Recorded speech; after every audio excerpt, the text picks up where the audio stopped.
Салам достор, каналыма кош келиңиздер. Кечки тамакка эмне тамак жасасам деп ойлонуп отурсаңыз, дал ушул тамакты жасаңыз деп сунуштап кетмекчимин. Анда эмесе кеттик. Биз биринчи котлет жасап алышыбыз керек. Ал үчүн бизге уйдун фаршы керек болот жана пияз, картошка керек болот. Эң биринчи пиязды ушундай блендердин жардамы менен майдалап алабыз. Мясорубкадан деле өткөрүп алсаңыз болот. Бул жолу биз котлетабызга картошка кошуп өзгөчө кылып жасайбыз. Андан кийин картошканы дагы ушундай майдалап алабыз. Мынакей кошуп алдык.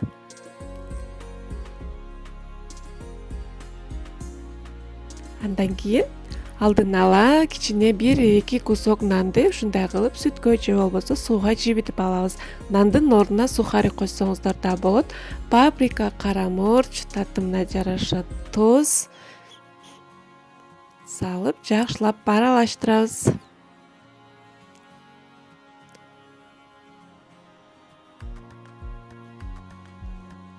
Андан кийин бир жумуртка кошуп, дагы аралаштырып,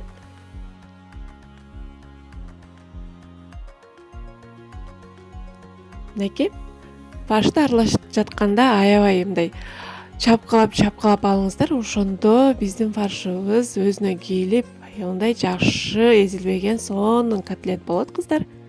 Мынакей ушундай ургулап аласыздар. Жакшылап аралаштырабыз.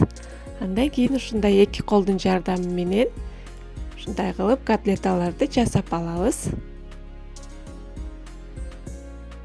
Мына эки жакка ушундай кылып ургулап жасасаңыздар, котлетиңиздер тың, сонун, катуу, эзилип кетпей, тыркырап кетпеген сонун котлет болуп пышат, кыздар.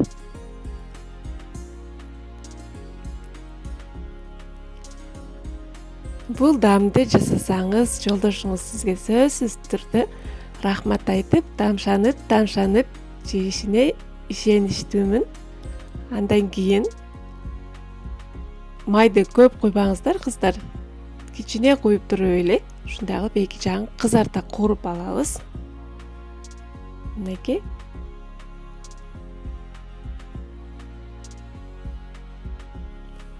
Мынакей биздин котлеталарыбыз даяр. Эки жагын кууруп алдык.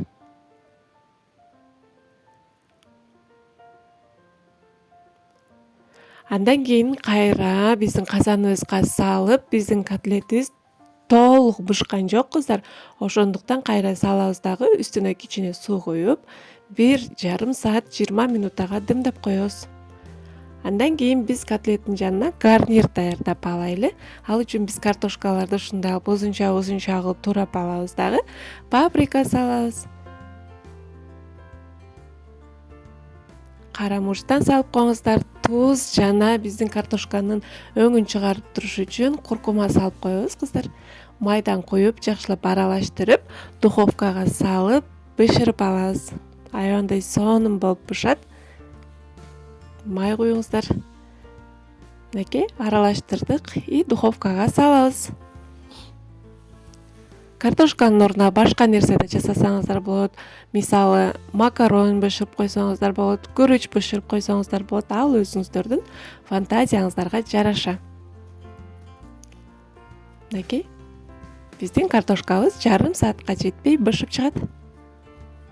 Достор, каналыма каттала элек болсоңуз, сөзсүз түрдө катталып алыңыз. Алдыда дагы жакшы рецепттер менен бөлүшкөнгө аракет кылам. Мынакей биздин тамагыбыз ушундай болуп чыкты, кыздар. Картошкабыз пышты, котлетабыз сочный болуп пышты. Сиздер дагы сөзсүз түрдө жакындарыңыздарга, үй бүлөңүздөргө жасап бериңиздер демекчимин. Видео жаккан болсо, комментарий калтырып, лайк баса кетиңиз. Эмдиги видеодон көрүшкөнгө чейин аман болуңуздар.